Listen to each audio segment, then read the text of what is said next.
All right. Good afternoon.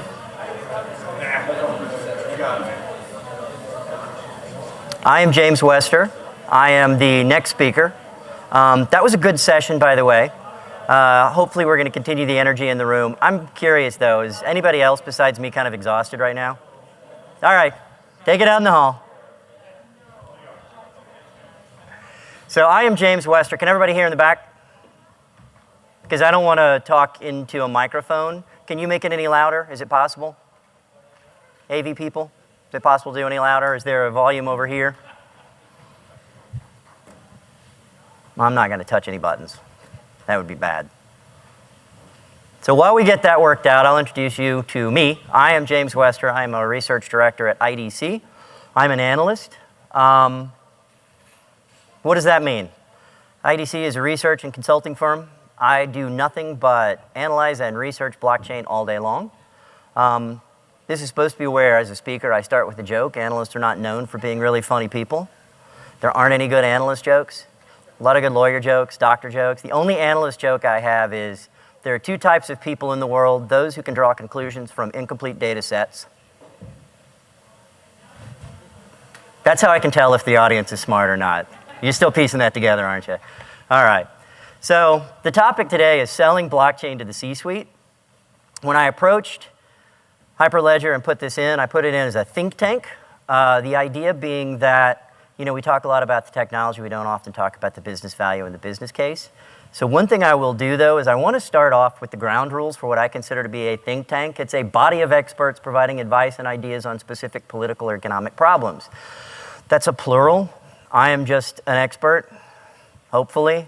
I'm not a body of experts. So what I would really like is to have this as participatory as we can. We've got 40 minutes. You don't want to listen to my Texas accent for 40 minutes, I guarantee. So my hope is that we can get some questions, we can get some statements, and we can challenge our assumptions about how blockchain fits into the enterprise. I think that is an important thing for us to do, because we also need to remember this is about business value and dealing with what I call outsiders. What is an outsider? Well, if you're here, you're an insider. We are at an event about blockchain. Outsiders are those people who I say haven't had their aha moment yet. All of us who have looked at blockchain over the last 5 to 10 years have had that, what I call aha moment, that moment where you looked at a use case and you said, man, that makes sense. Distributed, decentralized, blockchain makes sense for that particular use case. So I call it that aha moment. But what we're talking about right now is those people who haven't had that. So we're talking about how do we deal with the outsiders in our enterprise and within our companies. And finally, use the session as an opportunity to expand your network. I liked what Michael said in that at the end of that last one. If we are having a conversation in here and you hear somebody say something really smart and you want to talk to them, please do that. If you want to talk to me afterwards, please do that. I do think that that is a really, really important part of what we're trying to do as a community of blockchain practitioners. Now, earlier in the day, Brian asked a question about who's in technology, who's on business strategy. I'm going to assume it's probably about the same mix. About 2/3 of you are on the technology side, maybe a third on the business side. This is going to be about the business side. What we do as research analysts at IDC is over the last probably 2 years, I've talked to literally dozens and dozens and dozens of vendors about blockchain implementations, blockchain programs, projects, products, services. And I've also had the benefit of talking to a lot of their customers, a lot of their references, companies that have now begun looking at blockchain as a real solution to problems they're seeing in their company. So what you're about to get is kind of a preview of a report we're working on right now where we start talking about and looking at best practices.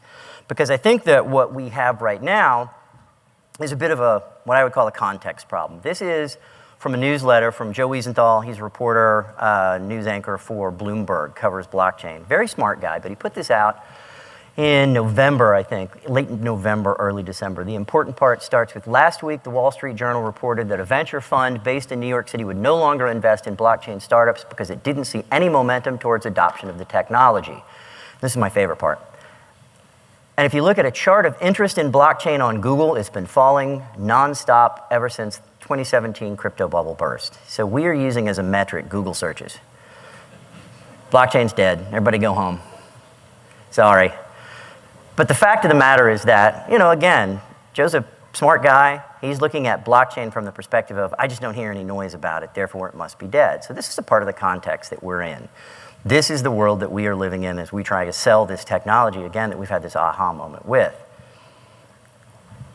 And as research analysts, I'll tell you that the idea that blockchain is not going anywhere is just not true, not from what we're seeing when we look at spend. IDC's core research product for the last 50 some odd years has been spend trends. What are people spending on software, hardware, services? We just started about 2 years ago tracking blockchain spend. In the forecast period that we have, 2019 to 2023, we see at the end of that $16 billion in spend across software, hardware, and services, and we see a CAGR of 60% over that 5-year period. That's not small growth. These are some of the top use cases we're seeing, not surprisingly, things like trade finance, asset and goods management, lot lineage provenance. One of them actually that fell off in this last round that we do them every 6 months, we do an update, was cross-border payments. It's not that we're not seeing a lot of growth on cross-border payments, it's just that it actually came in, I think, 5-year CAGR around 45%, so it's just not on this chart. So we're seeing real spend. We are seeing investment in enterprise blockchain. So what's the problem then? I have put forward what I call the penguin problem. Does anybody know anything about penguins? You see, I ask this question and there's always one person that raises their hands, and I'm always like, okay, I guess we have penguin hobbyists. So penguins, when they want to feed, don't want to jump into the water because there might be sea lions or orcas, killer whales, predators, whatever. So what they do is they push and they shove and they push and they shove and they push and they shove until one pops into the water. And if that one's not eaten, everybody else jumps in. So we have all of these pilots, all of these proofs of concept. Everybody in here has seen all of this stuff, and we're just waiting for somebody to jump in and make sure that they're not dead first. Then we're all going to go in. That's the power of blockchain. That's what you want. All of those decentralized nodes, all of those participants, that's what we're looking for. But the problem is we have the penguin problem. And part of that is we're not very good at selling technology. Now, none of us in this room as technologists are ever really known as being great at selling technology. That's just a problem that we've had in technology for a very long time. There have always been common issues.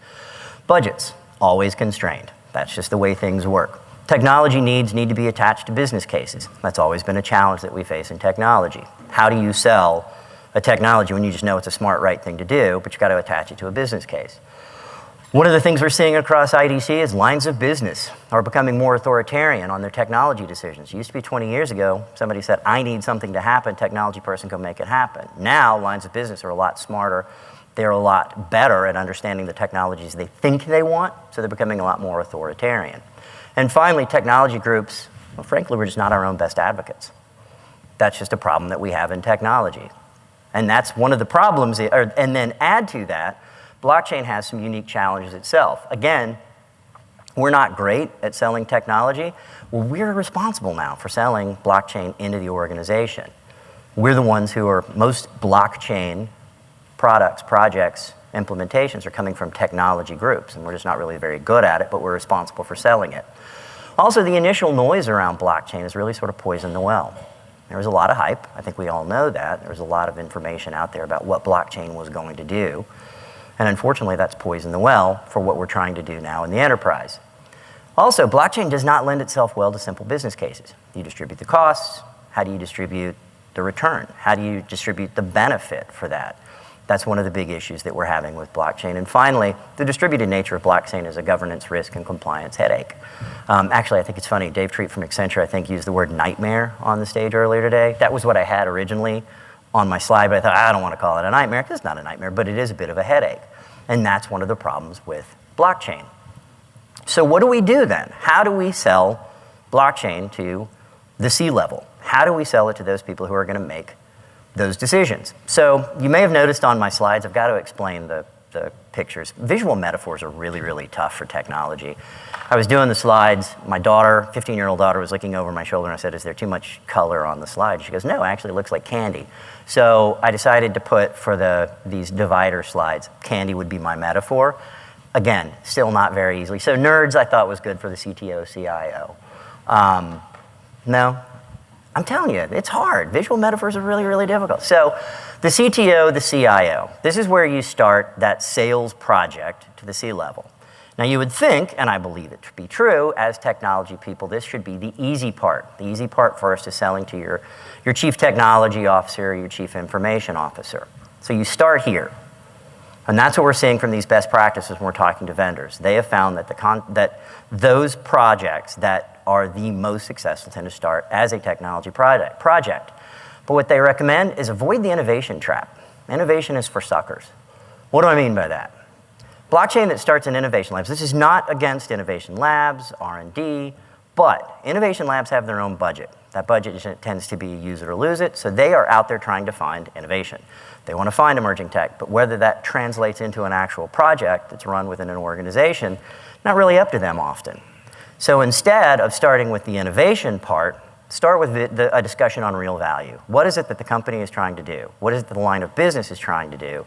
Then add the technology component to it, but don't start with innovation. Innovation is one of those things that people tend to have a little bit of a suspicion of. Because also when you talk about something as an innovation or an emerging technology, the idea is it's not complete enough for the day-to-day. Executive support is key. This is another big one that came through in the best practices. And it's not just executive support. Well, that's kind of an obvious one. You know, anytime you want to program, executive support is key. The big thing here is that most of the blockchain implementations that we see go from, say, pilot or POC into production, the executive support is for the long term. If you think about it, that makes sense. In other words, find somebody that's going to be with the company and willing to support something through multiple budget cycles. It's not going to happen this quarter. It's not going to happen maybe in this year. So find somebody that's going to have some continuity with the project. That's what we're looking for when you're talking about executive support. Number 3 is really big. Pick your vendors and partners wisely, and then pick their vendors and partners well as well. What does that mean? I've talked to a ton of vendors, a lot of vendors who have blockchain services, solutions, projects, products. Normally what that means for some is they have a page on their website that says blockchain, and at the bottom is a white paper or a use case, and that's it. So what you don't get then is a good sense of who are their partners. Because remember, this is not going to happen on its own. That's what is at the heart of making blockchain work. It's decentralization, it's distribution, it's having lots of partners. The more that we have involved, the better it is. So when you're picking those vendors, finding the vendors that also have vendors and partners that you can be in connection with, that you can talk to, that you can actually have a project with is an incredibly important thing. And then also, don't assume your boss knows everything about blockchain, or probably a smarter corollary is don't assume they know anything about blockchain.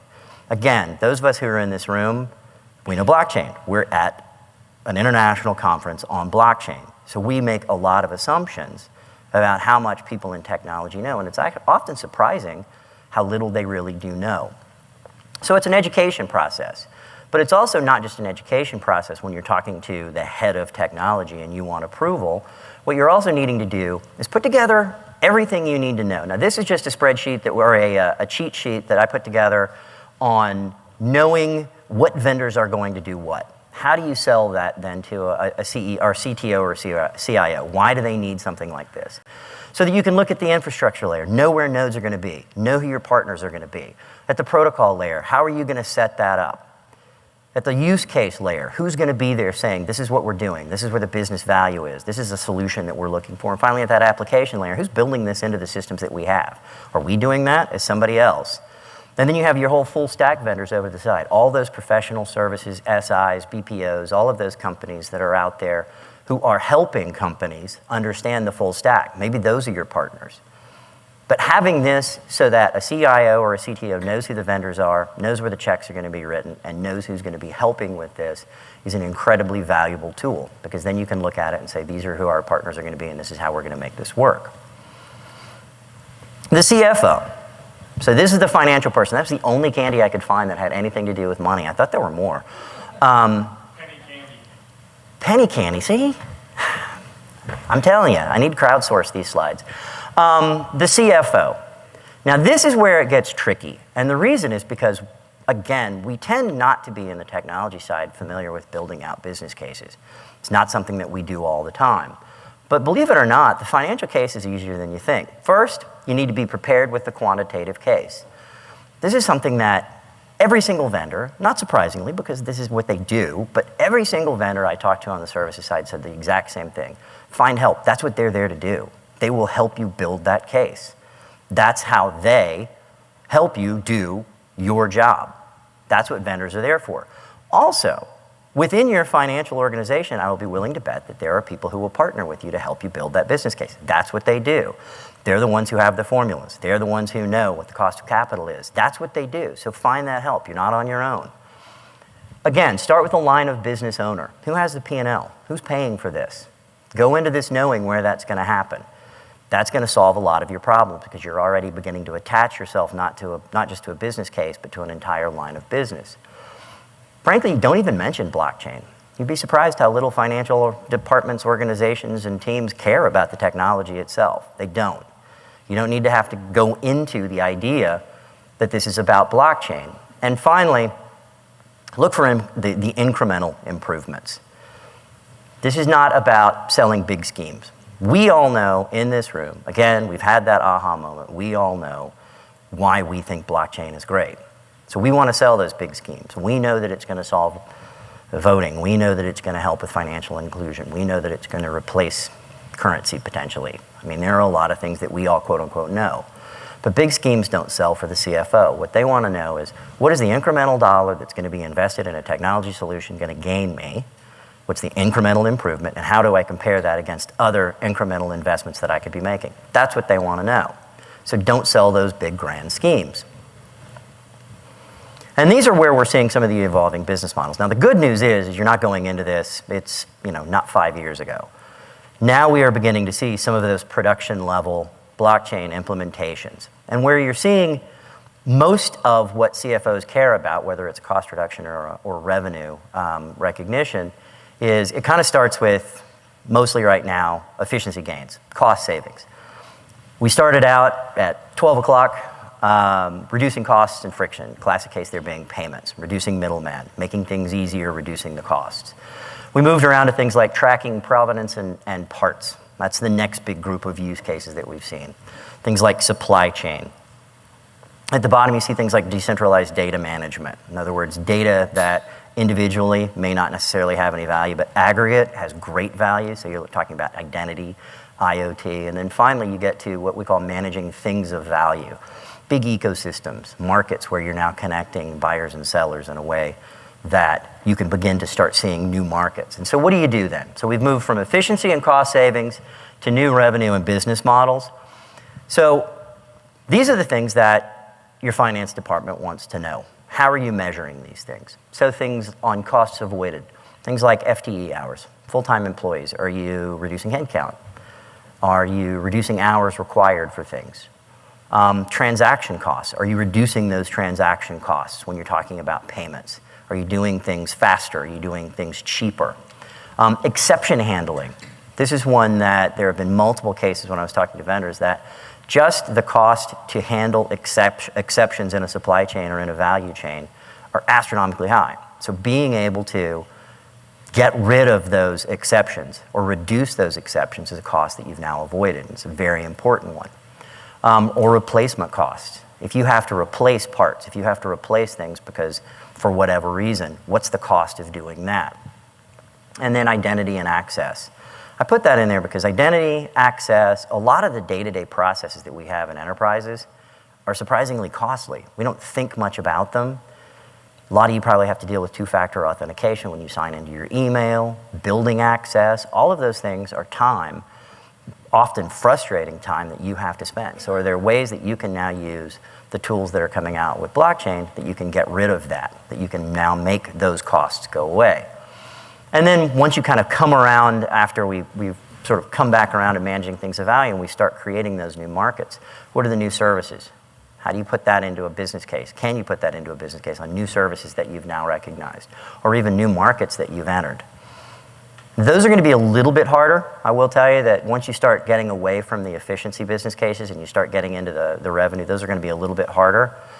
But I do believe, this is just me speaking as an analyst on this, I think that that's where we're eventually moving. I mean, that's the point where I think we're going to start seeing that a lot of the efficiencies we gained once we start putting in new ways of doing things like payments, trade finance, tracking things, that's where we're going to start seeing some new products. A lot of them we don't even see right now. And then finally, the CEO. I think Willy Wonka was the CEO of Wonka Candy Bars. I really don't know. I couldn't find his title anywhere, so I put that one up there because I thought, well, he's the guy that has the big office. So the CEO, the strategic case, talking to the CEO. The overwhelming advice from almost every single vendor that I talked to when they said that they were helping companies now kind of get over that pilot POC hump into production, is aim for a really dull discussion. It should not be exciting. It should be a very, very boring discussion and emphasize the boring stuff. It's not about the technology, it's about the process improvements. There's nothing more boring than process improvements, but there's nothing better from a strategic standpoint than improving those processes. Again, put incremental improvements before the big schemes, but put those incremental improvements into the context that somebody who's looking at corporate strategy cares about.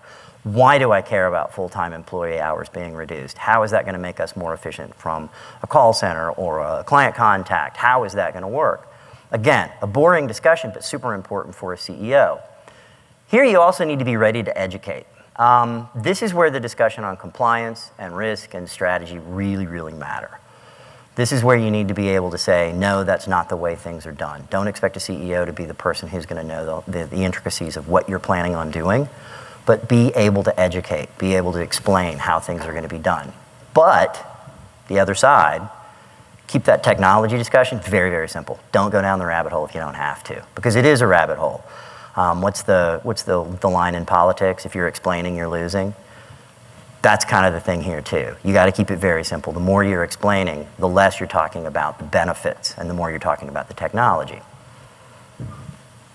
All right, I've been talking really, really fast, by the way. I've seen some nods and stuff. Questions, are we good so far? If I said anything that was so shocking that that you want to storm out of the room? Yeah? So on that 2 slides back, were you talking about the cycle? CEO? Or Willy Wonka? Candy bar, back One candy bar? Yeah. So when I saw that, I appreciate it. It's good. You did right. Okay, that's good. I like that. But to me, that's digital transformation writ large. It's how do I reduce costs? How do I find new business models? How do I help serve the customer experience?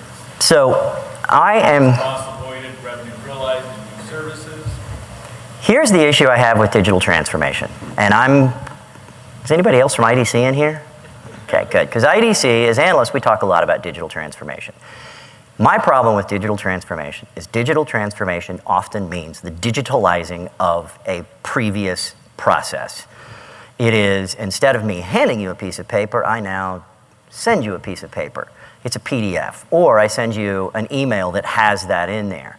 And so a lot of times, especially supply chain is like a great example. Supply chain goes from manufacturer to some other manufacturer to some sort of holding facility to some sort of expediter to some sort of a shipment to now a warehouse over here to wholesale to retail. And information only gets passed along from point A to B to C to D. Well, there might be something all the way down at point F that they should have known at point A. If it's cold chain, they might have known, was everything kept in the right temperature? Or was there a work stoppage? I mean, all of the things we're seeing right now with coronavirus, the issue that shall not be named here, is in supply chain, how much do we know about what's going to happen not now and not even really next week, but 4, 5, 6, 8 weeks down the line. And so digital transformation has often been just digitizing that process to make it, my silo talks to your silo automatically. Aren't we forward thinking? Not really. Wouldn't it be great instead of just passing those things along? You had everybody looking at it. And the reason I bring that up is because that's where we're going to start seeing things like AI. We're going to see all of that information that can now be put into something more useful.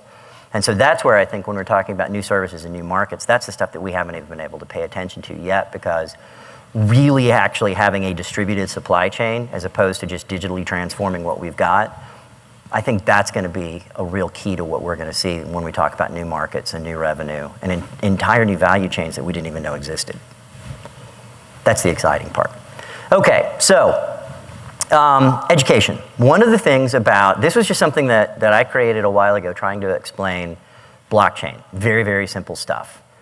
This is the kind of education you need for that CEO. In other words, what makes blockchain different? Why do I care? Okay, well, distributed ledger, consensus protocol to make sure all those distributed ledgers work together, and the blockchain itself, it replaces the need for infrastructure, trust, and record keeping, explaining how an enterprise spends money on infrastructure and trust and record keeping.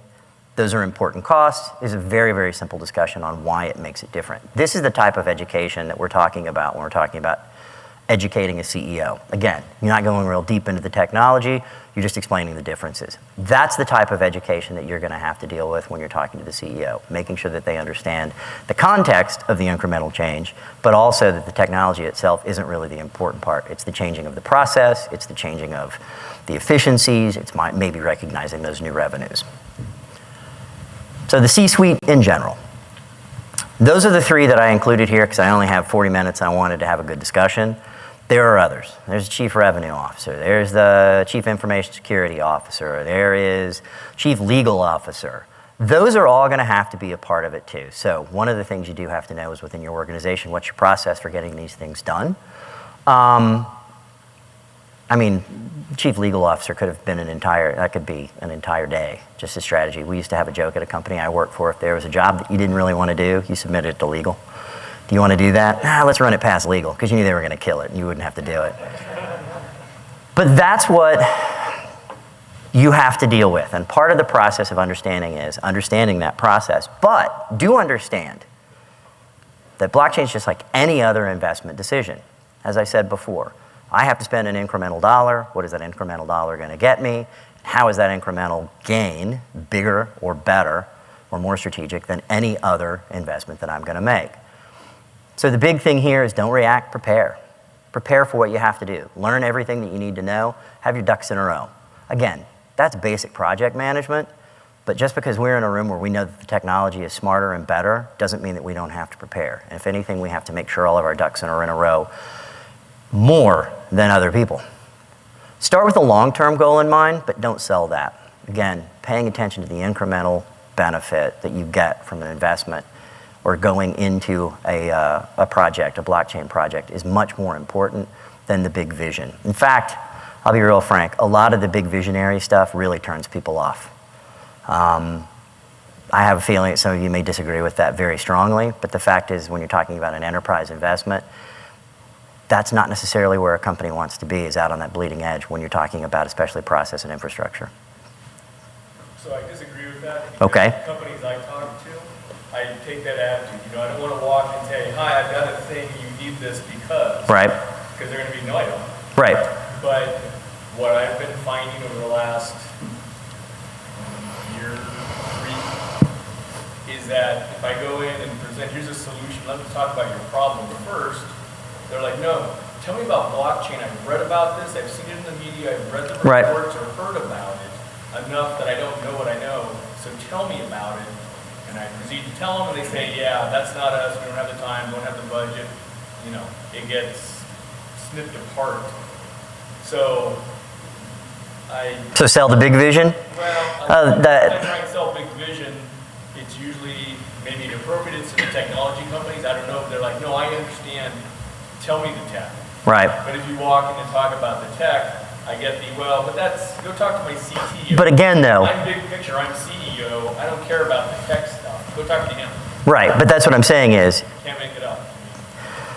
Well, again, that's why we're sort of at that point where we're trying to sell it. But I will say, no, don't go in and sell the technology, especially to a CEO or a decision maker. But they are going to care more about the incremental value they're going to derive from an investment in a technology more than they're going to care about this is a technology that's going to, their competition and things like, I read the newspaper, I know what these companies are doing with blockchain specifically. I don't want my company left in the dirt. Right. They do have that visionary statement of where they want the company to go, and they see blockchain as a means to get to that. Right. So that vision is important too. Right. Well, no, you have the vision. I'm not saying that it's not important to have that big picture. Absolutely. But that's not going to be the thing that you're really going to. Incrementally, we talk to the CFO. Right. Big picture, talk to me. So I disagree slightly on how you phrase that. Well, it's always good to have the big picture. But I will say incremental is at this point, that's what we're seeing on those that have gone forward. It tends not to be sold on the vision of, this is going to be about, yeah. Yeah. So I absolutely think you're right. Tell him. However, there's so much noise out there, right? Yeah. There's so many opportunities, especially for big enterprises who have tons of other things just to get right. Yes. At a basic level, right? might still be operating with mainframes and not even considering. Mainframes work. Right? So how do you, without selling the big picture, we're all at a blockchain conference, we believe in it. Right. How do you sell that, hey, this is different to AI or IoT or everything else that's out there? Is it that convergence factor of all those things that blockchain brings? Or what is it about blockchain that you can say would kind of keep this level of audience interest? Okay, so if we go through, so when I just showed you on the CEO, the very simple, how do you educate somebody? We all know that there are things about blockchain that do make it different, that I think make it fundamentally different. My personal opinion is I think blockchain completely changed the way that we deliver enterprise software over the next decade. I think it completely changed it. Now, there is a lot to that statement that we can unpack in an entire day session, but I believe that. So I'm a zealot too, trust me. I mean, I come up here being this objective analyst, but the fact is I'm a true believer too. So what do you have to do and how do you have to sell that? How do you sell that to somebody who says, you know, to that CEO, that straw man CEO that says, I kind of know this, but what makes it different? That's where you do have to be able to articulate that message. I mean, that was something that Brian said this morning. Learning, or Dave Treat from Accenture said it, you know, you have to be able to articulate what that is. Fact is that the things you probably need to articulate are, distributed systems, the way that we currently do things, and again, this is me being total zealot. The way that we currently do things in the enterprise, where you have a database with things that are done to the data, another database with things that are done to the data. We may have open APIs that trade things between those silos. The fact of the matter is that I don't think that's a very efficient way of doing things, and I think we're beginning to learn that more and more.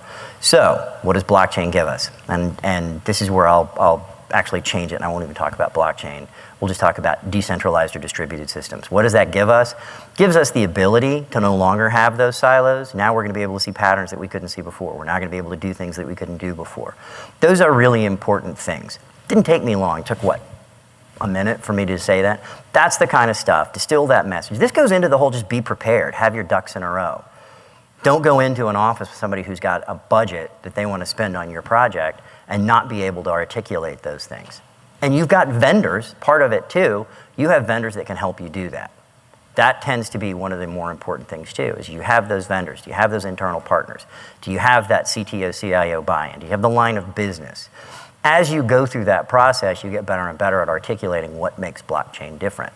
And that's where I think that, frankly, I think we've done a not great job of that in blockchain up to this point. And a lot of it does have to go, I think goes back to the point that we listened to a lot of the big picture ideas ourselves. I mean, I still believe that there are a lot of things that are going to happen in financial services and identity. I think identity, alone, what can we do with digital identity, self-sovereign identity, blockchain, all of those things that completely change the way we do things. It's fantastic.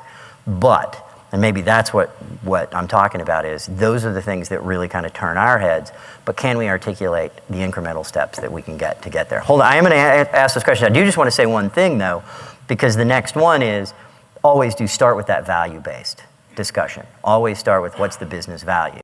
Because those are the things I think that, as compelling as those grand visions are, it's the incremental steps to get there that shows that we can, what was the statement that Brian said today? Create more value than we capture. That's how we're gonna actually be able to sell this at the enterprise side. I think that's what matters. And then also, look at the perspective of each stakeholder. What is it that they need to hear? What does the CFO need to hear? What are they actually interested in? What is the CEO? What is the chief legal officer? One of the best pieces of advice I was ever given is that everybody wakes up every morning with one thing in mind. You know what that is? Covering their own behinds. Now that may sound wildly cynical, and I don't mean it that way. We all have a job that we go in every day that we want to do well. What are the stakeholders all saying? If I'm the chief legal officer, how do I solve for risk, liability? If I'm the chief executive officer, how do I solve for a strategy that will keep my company strategically positioned over the next 3-5 years? So know what your stakeholders are thinking, try to know what they're thinking, or at least what their perspective is, and that will help. And then speak in that language. I'm often amazed when I talk about business cases and building business models and business cases for people that they don't know things like what a company uses as their cost of capital in business cases. What do they use for net present value or an internal rate of return? They don't know some of those things that should be relatively basic for building a business case. know that stuff. Again, you're going to find partners who will help you do that, and that's a part of the vendor selection, but that's what you need to be able to do. And then finally, and I think this may go to what you were talking about, don't sell the if you build it, they will come, because they won't. Sometimes they might, they might not. But if you build that with that if you build it, they will come mindset, you may be disappointed, you may be unpleasantly surprised. So again, it all comes back to selling the business value. That's what the C-suite's really trying to figure out. Now, you had a question, yes? Just briefly, what in your analysis and talking to the other blockchain vendors, what is the resistance level of blockchain as to how it relates to currently implemented enterprise ERP systems? Is there a fear that that's going to overlay the top of it or cause things to be more complicated? Because until blockchain supplants ERP or the need for it in the way we know it today, there's going to be some period of time where the two are going to have to be interoperable. So yeah. What are your thoughts on that area? There is, one of the big questions that we do get a lot of is, how is this better than what we're doing? And that's a legitimate question, and that really is one of those things where you do have to think through, okay, how is it different? What is this going to lead to over time? And then how are we going to be as an enterprise better positioned than anybody else or our own company if we don't do this? So the resistance right now is, well, it kind of depends. I mean, obvious answer, it kind of depends on the company. But in the areas where you've got a lot of stuff, or in the markets or sectors where you have a lot of old traditional processes that we've recognized for a very long time, are old processes that can be improved. So I came out of the payment space and financial technology, so you were mentioning mainframes. I mean, mainframes are still used for batch processing, huge numbers of transactions because they work, but we also know that they're not particularly efficient. We know that real-time gross settlement's better. We know that there are all sorts of things you can do. And so within those areas that are, old, and I don't mean old in any sort of pejorative or bad way, but, very stable, kind of risk-averse industries, surprisingly, we're actually seeing that those are industries where companies are less resistant because there is an understanding that there's got to be a better way. Plus, they're finding that there are a lot of, you hear a lot about fintech, you hear a lot of startups in the space. They're finding that they have to compete with those companies as well. And so there's not as much resistance as you would think in a lot of the kind of heavily regulated and kind of conservative industries. But you're right. That is one of the big things that we're going to have to deal with as we move forward is answering that question, how is this better than what we already have? And I wish I had, a set answer that said, this is how you should answer that question every time. But a part of that is, again, be prepared on what you're trying to sell and know what it is that you're competing against both internally as well as externally. That's probably not a very satisfying answer. That's what analysts do. We always have, That's what I've seen. yeah. I just want to hear from a different perspective if I was told it or that's... No, I mean, I do think that, again, that we have probably poisoned the well just a little bit by some of the overbroad things that we've promised, but we're getting there. Yeah, go ahead. At the beginning of the talk, you were saying how people were saying blockchain was down because we want rules. Yeah. Do you have a feel of, I know the hype cycle of blockchain. Yeah, that's another analyst firm. How does that compare to some of the other things like AI or IoT? So IDC, so that is Gartner, my competitors. They're fine people, but I've always liked that trough of disillusionment, if only because the trough of disillusionment is such a great phrase. It's very similar. We're seeing a lot of the same stuff. I mean, technologies all have their own curves. Just did a report looking at some of the things on digital assets and tokens and how we think that's going to last. They all follow a very similar pattern. Where I do think that blockchain is a little different is because I think that it is so different from the way we have done things, and this goes back to the whole digital transformation, digitalizing physical processes.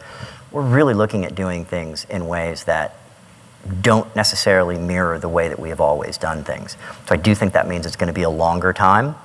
I think we are still in that phase where, I see a Corda sticker, I saw a Quorum sticker somewhere. We're still at that point where we're trying to figure out how we want that protocol and governance layer to work. things from, basic things in decentralized systems that we need to figure out, from consensus to, is it open, is it not, is it public, is it private, is it permissionless? How do we figure that stuff out? So I think that we still are in what I would call very early days. A colleague of mine used to say, we're not even the first inning, we're still in batting practice, which for those of us in the room is probably hard to hear because we've all been living this for, 3, 4, 5 years. So to think that we're really just kind of beginning it, I think is sometimes a little surprising. But the fact is, again, it's because we're doing things from a technology standpoint that is it doesn't mirror any physical process that we've done or any paper-based process that we've ever done. Yeah, go ahead. Back to this discussion, what is essentially different in blockchain from the other type of technologies is that it brings value when there is a network. Right. For example, for the internet, I think it took over, like, I don't know, like multiplicity of 10 years to get the 80% level adoption in the US. So I think it's also a major obstacle when you're dealing with CSuite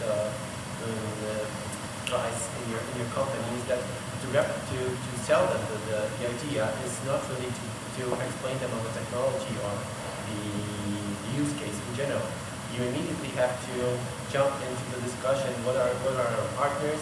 Whether our partners would like to embark on this right. platform, and only then you have the actual incentive for any of the participants to join this. Right? Yeah, but see, that becomes then where I was talking about a governance, risk, and compliance headache. That's where actually you end up with having a bit of a compliance risk and governance headache, because you have to start looking at, okay, am I going to be in a blockchain network where I may have a competitor in there? How's that going to work? Do we want that? Well, if you're Walmart and you want all your vendors to be in there, technically you're all suppliers to one company, and so you're all sort of competitors, but you have Walmart who can say, yeah, we insist on it. Okay, so that becomes, again, a compliance, governance issue. Or if you're looking at consumer data, how does that work in a GDPR world? Actually, we know it works very well, but still you're going to have to answer those questions.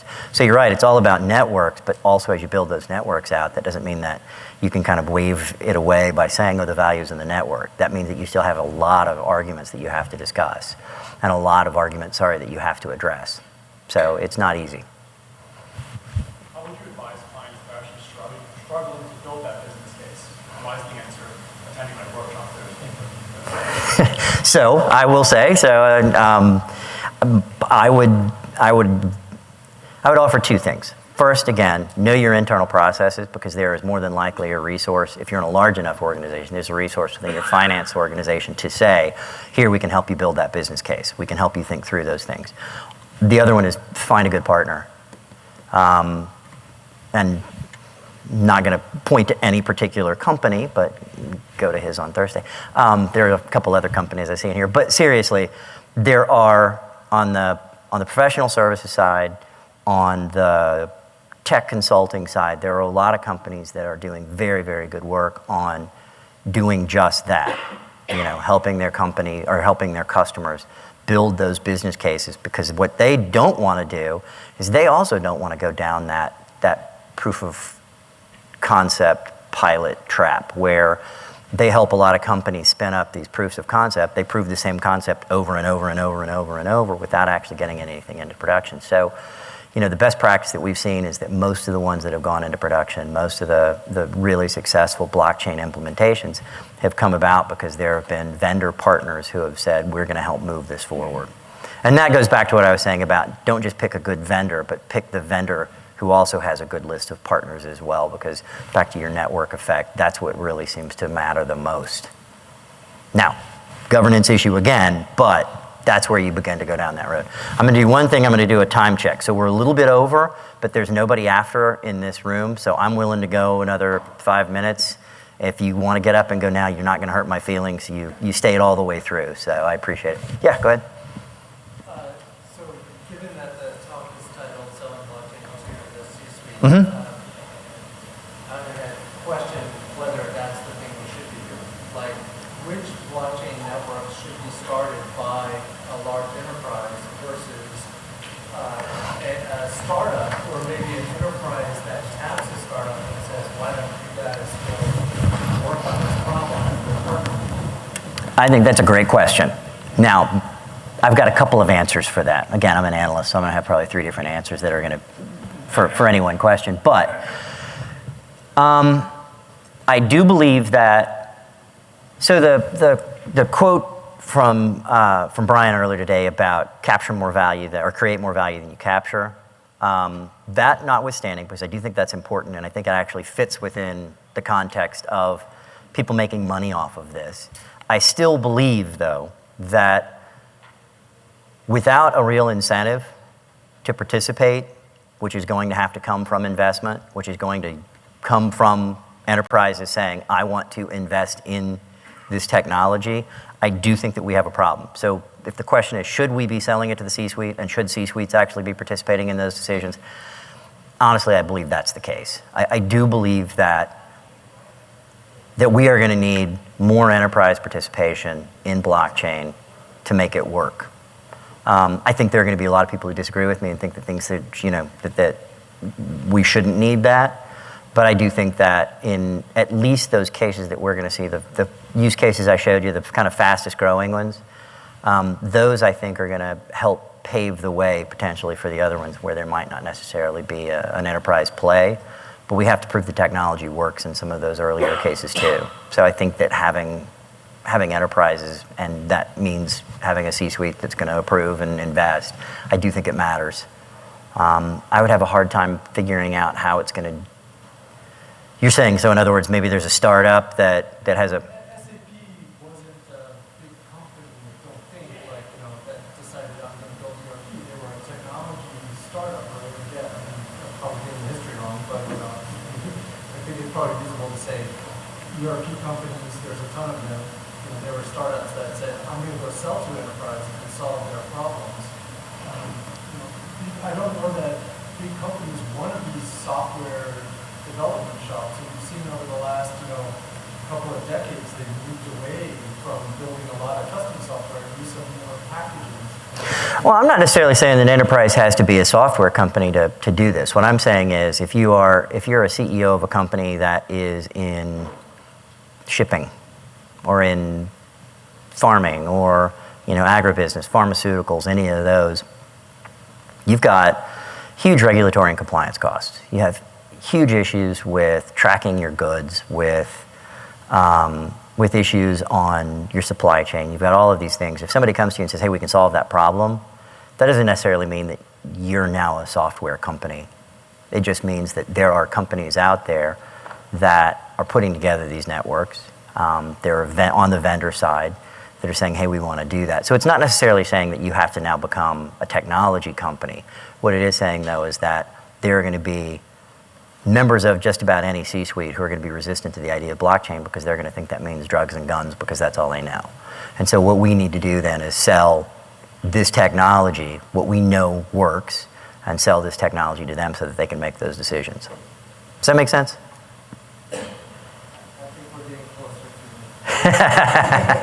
Good. I'm not expecting everybody to walk out of here agreeing with me either. It's okay.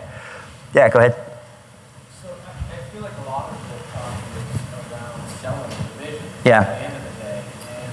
And what do you feel like is the appropriate timeline in setting expectations?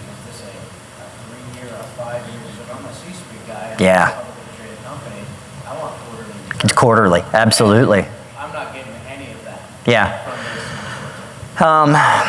The short answer is, and it's an easy answer, is keep your timelines realistic because and that's just on any technology project implementation. Keep your timelines realistic because if you don't meet them, you lose all credibility. The better answer, I think, for blockchain is I do think that for most, what we're beginning to see, in food, pharmaceutical, some financial services, we're talking about 18, 24, even 36 months. Don't get me wrong, I know that's a hard sell. I'm not saying that that's going to be easy, especially if you're talking quarter to quarter to quarter. That's where I think that when you're talking to a CEO, if it gets to that level, you do need to sell those benefits within the context. In other words, sell those incremental gains within the context of what the company should be doing. Some companies are going to be very visionary. They're going to say we're making an investment for 2 or 3 or 5 years. I mean, look at look at MasterCard. MasterCard and Visa both, they know full well that payments are becoming a free utility. The cost of moving money is going to be zero. So what do you do if you don't have that money?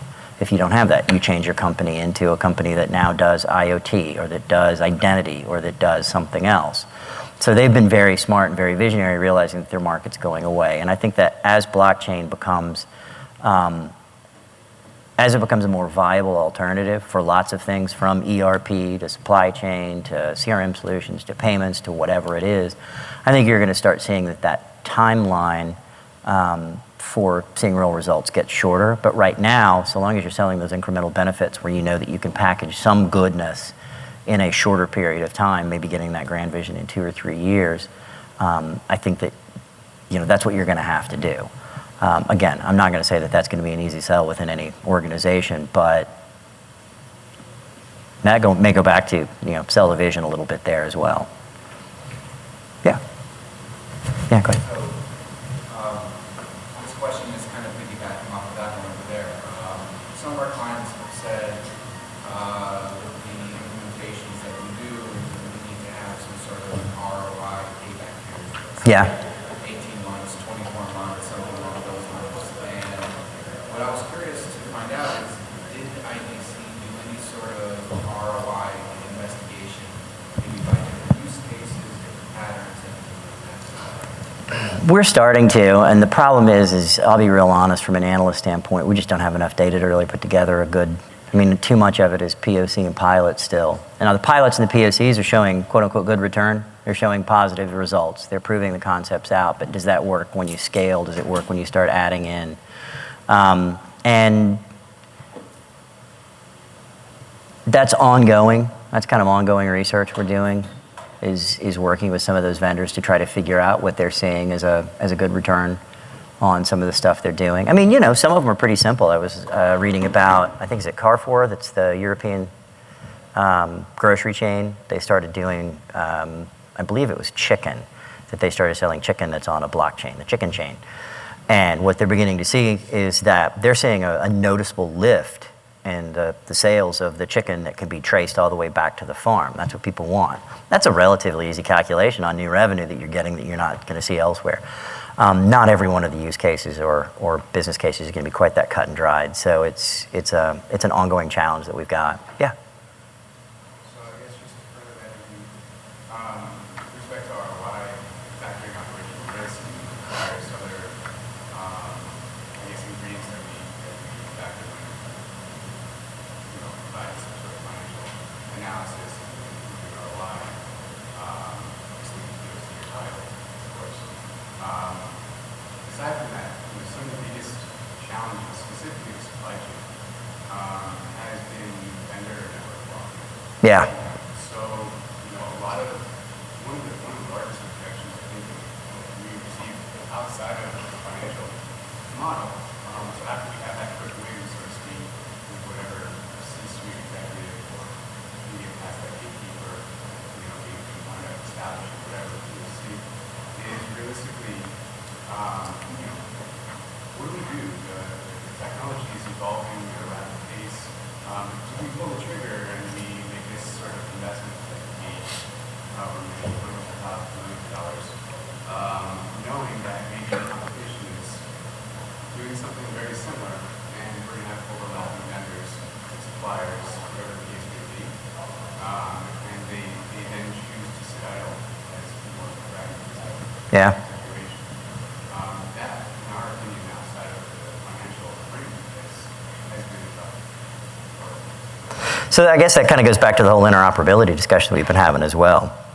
Is how do we deal with interoperability, with the fear being that I'm gonna throw in with this blockchain network for my supply chain. It's gonna solve all my problems in whatever pharmaceutical it is. But if I'm Bayer or GSK or whatever, and then somebody else goes over to another, do you have these now competing supply chains? So is that what you're talking about? Is kind of getting stuck? I'm on Betamax. I'm not on VHS.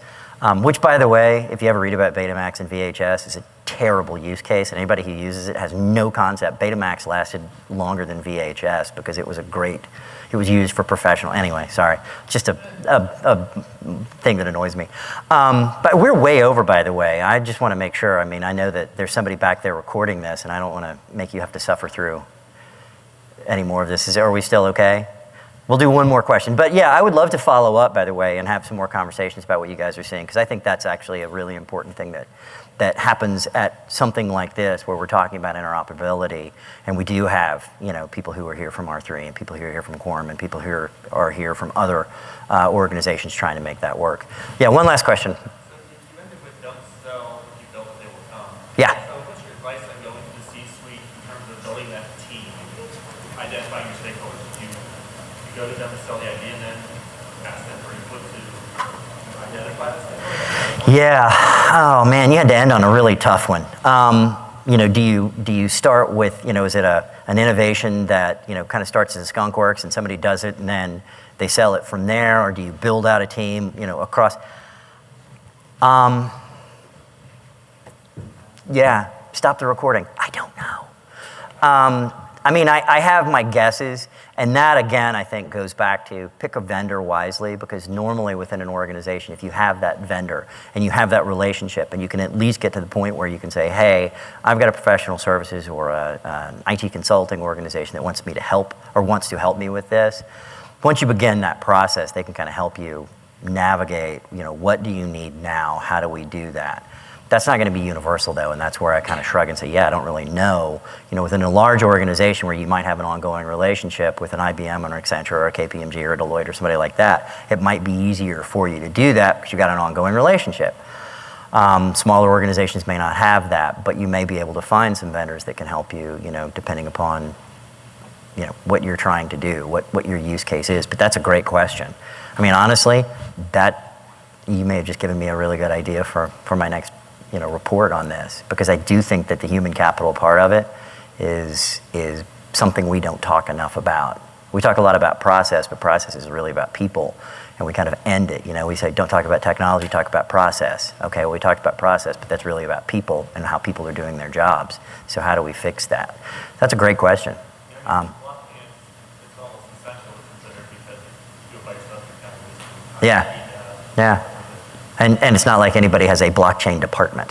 There's not a blockchain group necessarily within an IT group. So that's a great question. I wish I could provide a better answer as we walk out of here. Kind of end on sort of I didn't get that last question answered, but I think that is where we are right now, is trying to figure those things out. So I'm here all week. Would be happy to have this discussion with anybody who wants to talk. Hopefully you got something out of this, because I had a great time. So thank you very much. I appreciate it.